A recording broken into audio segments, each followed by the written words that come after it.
Today, we'll go over 20 useful tips and tricks that will help you improve account safety and definitely up your gameplay. Let's go. Just for the thrill of it, nothing counterfeit with you, just the thrill of it. Just for the thrill of it, nothing counterfeit with Yo guys, how's everyone doing? This is your guy Assassin Dave. Welcome back to the Foreign Famous family again, and welcome to the top 20 tips and tricks episode number 6. Today's tips will definitely help you see more fun interactions in the game. And do you know what else is fun? Today's video sponsored Raid Shadow Legends. Please don't skip this. Especially when you get unlucky with random teammates and have a lose streak, stop tilting and start raiding. Raid Shadow Legends is the world's largest turn-based RPG game that you can play on both mobile and PC. What I like best about the game is the sheer graphic quality and intense battle animations. On top of that, you can join one of the hundreds of thousands of clans in the game with over 1 million daily active users, so you will never feel lonely. Now, to kick off your summer, Raid's got a non-stop schedule of summer events and activities, including new champion release, tournaments against other players, and tons of new missions and rewards. There is literally never been a better time to get started in Raid. So use the link in description now to download the game and get started. Also, new players who use the link below or scan the QR code on screen now will get an additional epic hero Chonoru, 200,000 silver, 1 XP boost, 1 energy refill, and 1 ancient shard, so you can summon an additional champion in game. So what you waiting for? Use the link in description or QR code shown on screen to sign up now and find me in game with username Assassin Dave. Love you guys, and I'll be see y'all in Raid Shadow Legends. Tip number 1. In a meta heavily focused on magic damage scaling, do you know that if Angela builds full magic damage, you can give someone more shield than their HP, which makes your teammate looks like pre-nerfed version of Esmeralda, and obviously more than the look, it's insanely powerful as well. Just make sure to not get caught too much. Tip number 2. The lowest defense stat someone can have in the game is -60. If you reduce someone's armor or magic defense to under 0, your damage will be amplified for up to double the damage as true damage. For more details on how damage reduction is calculated, make sure to check out the latest video where we did some serious math to settle this topic once and for all. Tip number 3.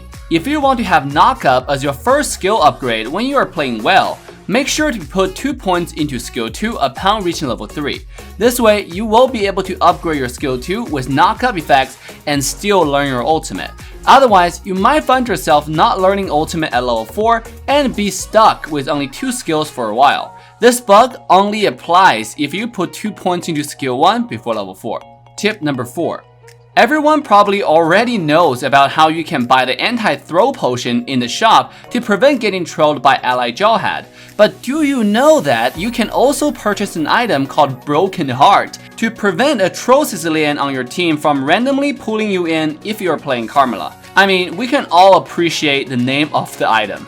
Tip number 5. You can swap skill positions for individual hero. This will drastically benefit those players who have tiny phone screens, and some skill shot might drag your skill off the screen due to your fat finger to small screen ratio like me.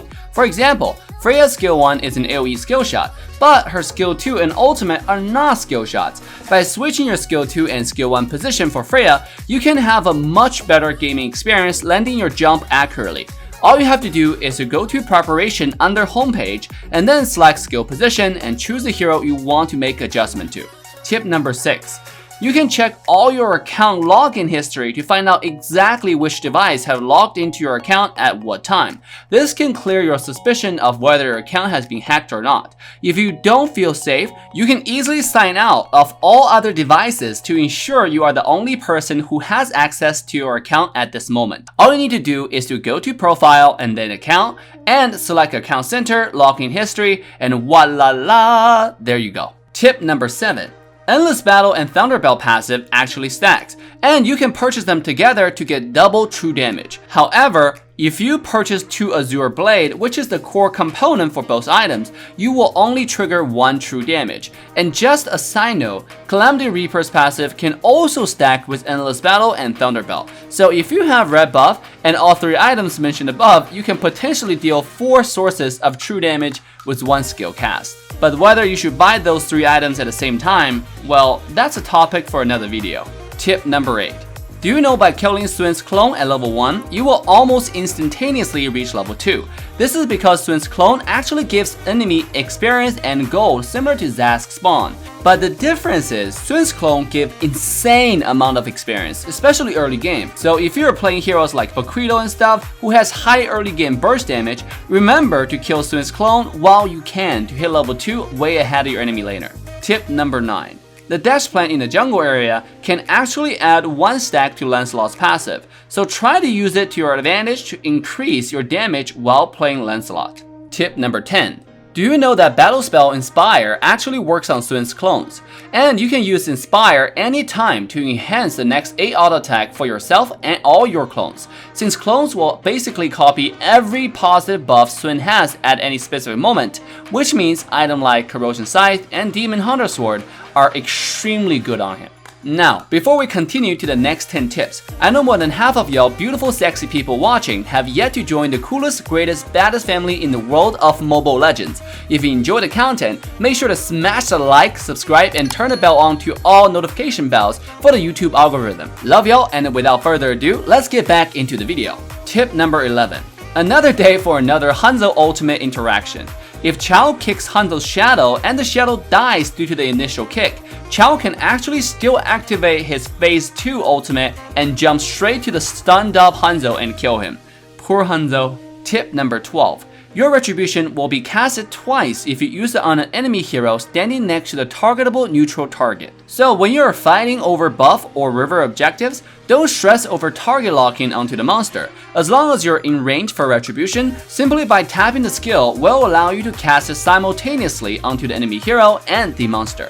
Tip number 13. Koopa can actually block Harley's ultimate for Popo, since Koopa is considered a hero and a minion at the same time. We don't know exactly why it works that way, but if you're playing Popo against Harley, try to stay behind Koopa at all times to stay safe. The same mechanic works on Rafaela's passive and Leslie's ultimate. Tip number 14. The first turtle will always spawn on the same side as the experience lane. How do you know which lane that is then? Well, in custom 5-on-5 games, blue side always have the experience lane on the boss side of your map. However, experience lane and gold lane are completely random every game in rank. But there is a way for you to easily track exact lane layout before the game starts. Just hit the map icon in the band pick phase, and it will show you exactly how this game is going to be laid out. Tip number 15. When you are using 1-1's ultimate on a different target than the person you procced off of, make sure to circle around the new target you jumped onto to quickly proc all 4 weaknesses to enhance ultimate damage. Tip number 16. When playing Popo and Koopa, you can use your ultimate on Popo to instantly reset his HP to full. This way, you can always use your normal wall form to tank some damage first and then activate that ultimate to completely destroy your enemy mentally. Just remember to do your ultimate before enemy kills it with the retribution. To know more on how that works, make sure to check out the previous episode of Top Tips and Tricks right here. Tip number 17.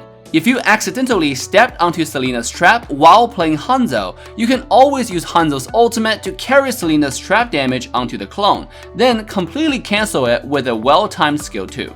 Tip number 18.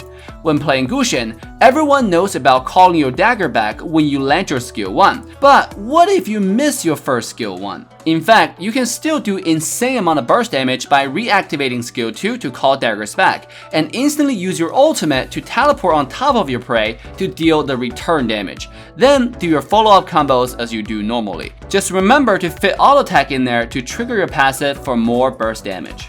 Tip number 19.